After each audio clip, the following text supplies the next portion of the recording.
আসসালামুআলাইকুম। Hello everyone.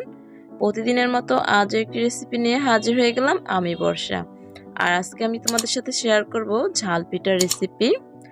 তো আমার পুরো রেসিপিটি দেখার জন্য রিকোয়েস্ট রইল, ভালো লাগলে লাইক দিয়ে দেখা শুরু করবেন।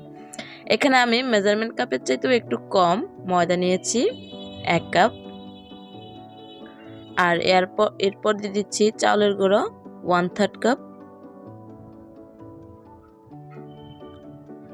দিয়ে দিচ্ছি স্বাদ মতো নুন।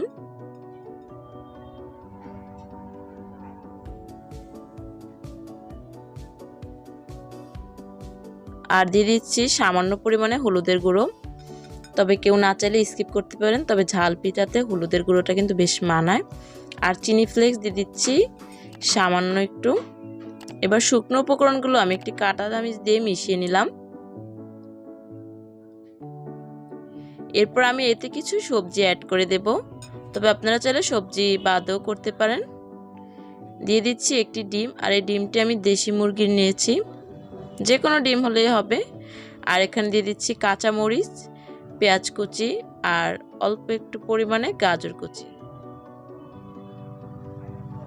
এবার আমি এখানে সামান্য পরিমাণে লবণ দিয়ে দিচ্ছি, আর আমি পরিমাণ মতো পানি দিয়ে এখানে একটা পারফেক্ট ডো তৈরি করে নেব।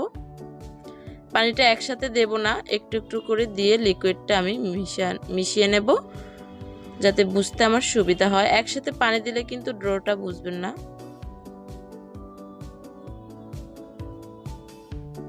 তো আমি এখানে সর্বমোট মেজারমেন্ট কাপের 1 কাপ পানি ব্যবহার করেছিলাম।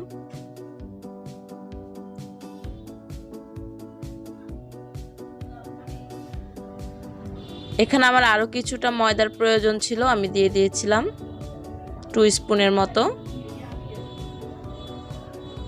লিকুইডটা আমার বেশি পাতলা হয়ে গিয়েছিল, যার কারণে আমি এখানে আর একটু ময়দা ইউজ করেছি। তো এখন ভালো করে মিশিয়ে নিচ্ছি। এখন দেখিয়ে দিচ্ছি 1/3 কাপ দিয়ে যে লিকুইডটা কীরকম হয়েছে। এখন আমি একটি প্লেট দিয়ে 20 মিনিটের জন্য রেস্টে রেখে দেব।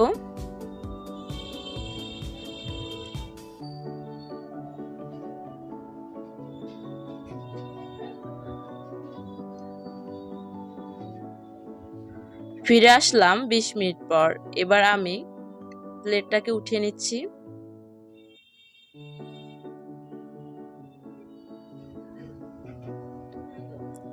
একটি চামচ দিয়ে আমি একটু মিশিয়ে নিচ্ছি।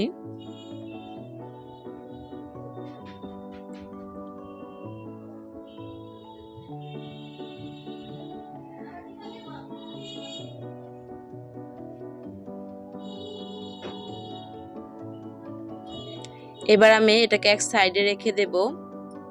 আর আগে থেকেই আমি চুলোয় একটি ছোট ফ্রাই প্যান বসিয়ে দিয়েছি। এখন 1/3 কাপ পরিমাণে আমি পিঠার সাইজটা দিয়ে দিচ্ছি একদম গরম তেলে। আমি এখানে ছোট্ট একটি ফ্রাই প্যান নিয়েছি, আপনারা চাইলে বড় ফ্রাই প্যানও নিতে পারেন। যেহেতু আমি মেজারমেন্ট কাপের 1 কাপ ময়দা নিয়েছি, যার কারণে আমি ছোট ফ্রাই প্যান ব্যবহার করেছি। উল্টে পাল্টে আমি পিঠাটাকে ভেজে নেব।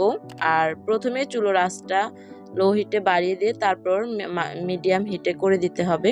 তো এখন এই পর্যায়ে আমি পিঠাটা উঠিয়ে নিলাম, ভাজা হয়ে গেছে। একটা পিঠা আমি 1.5 মিনিট করে ভেজে নিয়েছি। আমি আরেকটা পিঠাও দেখিয়ে দিচ্ছি।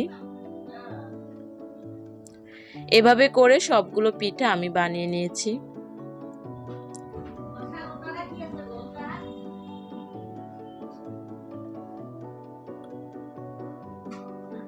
উল্টে পাল্টে সবগুলো পিঠা আমি ভেজে নিয়েছি। তো এখন আমি এই পিঠাটাকে উঠিয়ে নিচ্ছি। যাদের আসলে ডায়াবেটিস তারা এই ঝাল পিঠাটা বাসায় ট্রাই করতে পারেন, আর এমনিতেও বিকালের নাস্তা হিসাবে কিন্তু জমে যায়। তো প্রিয় দর্শক, আমার আজকের রেসিপি কেমন লেগেছে অবশ্যই কমেন্ট সেকশনে আমাকে কমেন্ট করে জানাবে। আর আমার এরকম নিত্য নতুন রেসিপি পেতে প্লিজ আমার চ্যানেলটিকে সাবস্ক্রাইব করে পাশে থাকবে।